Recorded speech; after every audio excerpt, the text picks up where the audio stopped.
What is the best way to grieve? Each of you probably has your own unique way of how you want to deal with suffering or death of a loved one, but what do you think? How is the best way to grieve? Or what do you think is the best way to grieve? Do you think that the best way to grieve is how Mary and Martha handled it when they lost their brother Lazarus? Do you think that the best way to grieve is the way that the Shunammite woman did and how she handled the death of her son who dies right on her lap? More importantly, how do you handle sickness and death when it touches you? Do you wonder what life is going to be like after you're gone? Do you wonder what kind of legacy that you've kept for your family or your friends or for your business, and you wonder what's going to happen after that with people? We know from the scriptures it says that the wages of sin is death. And if you haven't realized it by now, it is going to touch you personally, every single one of you, and every single person in your family, and every single person who has ever existed. Now, I'm well aware that talking about death in the first minute of a sermon is not a very cheerful subject. It's not a very cheerful subject to talk about, but it's something that touches all of us, and especially at moments that we are definitely not prepared for. Because it's going to happen soon, if it hasn't happened already to you, that you are going to be right next to a person who used to be nice and warm, who used to know everything about love, who used to know everything about life. Someone that you could say was my brother, was my sister, was my mother, was my father, was my grandfather, was someone that I loved in this life, and you are going to have to stand by the next side of their hospital bed, and they're not going to be there anymore. A son that once brought you joy. A daughter that once used to be your whole world and couldn't help but being cheerful. A father or mother that you know did absolutely everything that they could to be able to support you in life. A coworker, a grandparent that you had a connection with. Most people, whenever there's a death in their family, they run right to the church. But with more and more people not having an association with the church anymore, what they do is they run to the people that they know are in a church. And if they don't come to me, they're going to come to you. So what do you say? What do you say when someone tells you, my son has died? Death comes for everyone, including the pious women in Shunammite and in Shunem. Now, we don't know much about this woman that we meet in 2 Kings chapter 4, but we do know a little bit about her. It seems like she's relatively wealthy. Her family is pretty well-to-do. But Elijah had been coming through that town, and she recognized that this is a man of God who keeps on coming through this town. He has to find his own provision. So what I want to do for him is I have extra room in my house. So what we should do is we should build an extra room for him. We should put a table, we should put a lamp, we should put a bed, so whenever he has to come through Shunem, then he can stay here. And it's great. So many women like this that we see in the scriptures, even so many women that we see that in our church too, giving of their possessions, giving of their time to be able to help the ministry of the church. She does that. So many other people have done that throughout the Bible. It doesn't go unnoticed. And certainly for Elijah, he doesn't want it to go unnoticed either. So what he wants to do to be able to repay this Shunammite woman is he says, I want to give you something.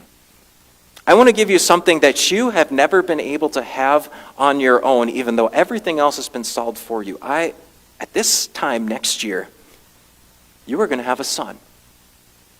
And she does. And now finally, everything else in her house is complete. She has a son. He grows up. He grows up to be a young man. He's capable of working in the fields with dad. And then he's also capable of being a blessing that is cruelly and unexpectedly taken away. The details move really fast in this account, so don't blame yourself if you didn't catch it right away. But the son, he goes out into the field. All of a sudden, he starts to have a headache or like a sunstroke or something like that. He says, my head, my head. He runs to his father, who tells him, run back to your mother after that. And then eventually he ends up being on his mother's lap for a couple of hours. But then what happens? Just as quickly as we started the sentence, all of a sudden, this beautiful blessing has just died on his mother's lap. And no amount of a mother's tenderness, no amount of a mother's care, no amount of a mother's security, no amount of a mother's willingness to keep this person alive could have kept him alive in this moment. Even a child of promise, given in love, can be taken away just like that. And now the faith of a very pious woman is being put to the test. Because where does her son die? Right on her legs. Can you imagine just how helpless she must have felt at that moment? There's nothing she could do. She sees the pain that her son's had, but he dies anyway. And it seems like she basically has to fight all this alone. Dad, her husband, it seems like he doesn't know or doesn't want to be included in all of this. She has to deal with this grief and this burden all alone. What do you say? What do you say to a woman like that, who has all the confidence in the world in God, but now her son's gone? What do you say? It's probably important to remember this, that faithful people still need to hear the faith that they believe in, because sinners do not have perfect faith that never, ever wavers. Again and again and again in the Bible, we see and we read all of these different believers who need to be reminded and do not forget and remember all of these words of hope that Jesus has for us. Because it is so easy to forget when we live in this world that is full of sin and calamity, and we see it all the time that we become numb to it. What does this Shunammite woman do? First thing she does is she goes right to the person who can do something about this man of God that she knows, Elisha. But what does she say when she gets to him? Why did you give me this blessing? I didn't ask for it. Why did you give me this blessing if it's just going to be taken away from me? What about Martha in our gospel reading? What does Martha say right to Jesus? Jesus, if you had been here, Lazarus would not be dead. You were only 2 miles away from us, and you waited 4 days until you came here. Where were you, Lord? If you had been there, he would not have died. Both women very faithful. Both women very confident in what their Lord has to say. But they still have the questions. What's the meaning of this loss? Why now? Why them? Why us? What now? What do you say? What do you say to a woman like that? Or do you not have a clue? That's what I'm most fearful of. I fear that in our not knowing of what we could say to someone in this situation, that we miss out on a chance at proclaiming a very crucial gift that the Lord has given us in the physical resurrection of the body. It's a growing trend in our world. I don't know if you've noticed this, but it's a growing trend in our world to just eschew the entire idea of a funeral. The world just doesn't want to deal with that anymore. And I know it's happening around here. You know how I know why?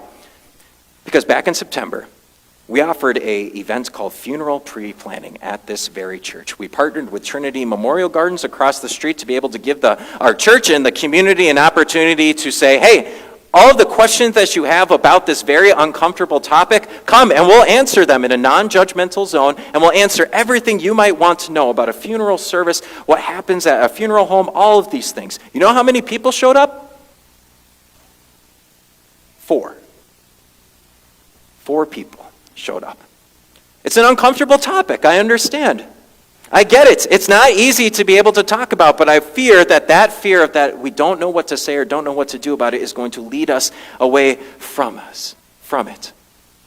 And that leads us to want to push away the funeral because we just want to have the rest of our family pick out the Bible verses, pick out the pastor, pick out the church, pick out the flowers, pick out the coffin, just eschew all of it so then I don't have to be able to deal with it. And then it's no wonder that the most false doctrine that's ever spoken in a church is oftentimes at a funeral.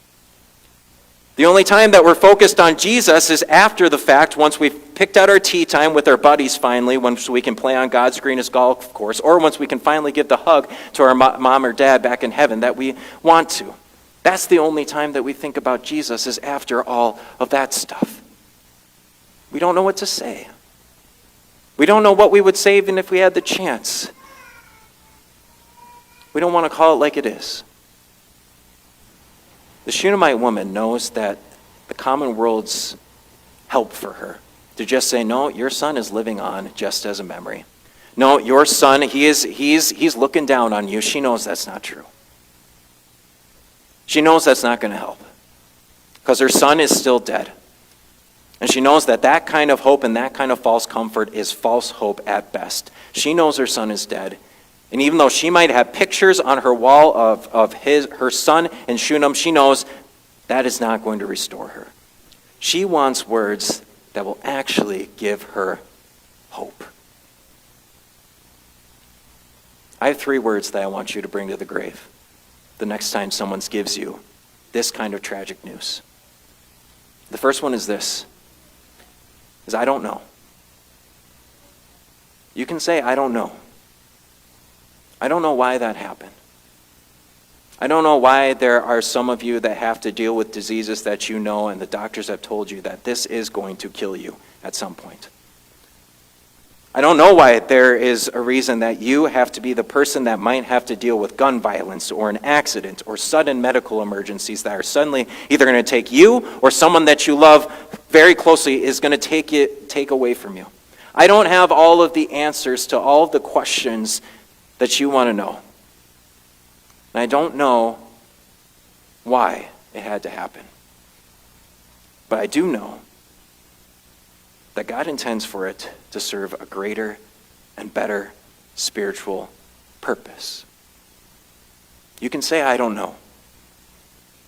But then you can say, death is very nasty. And so is sin. Because the greatest evidence of the fallenness and the consequences of sin in this world is that body that's right in front of you.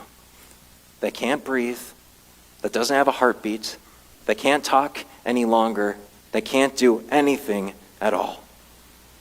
After it was introduced into the garden, there's a separation that takes place, and sin separates. Sin separates the body from the soul. Sin separates family members and friends from each other. Sin even divides churches. The wages of sin is death.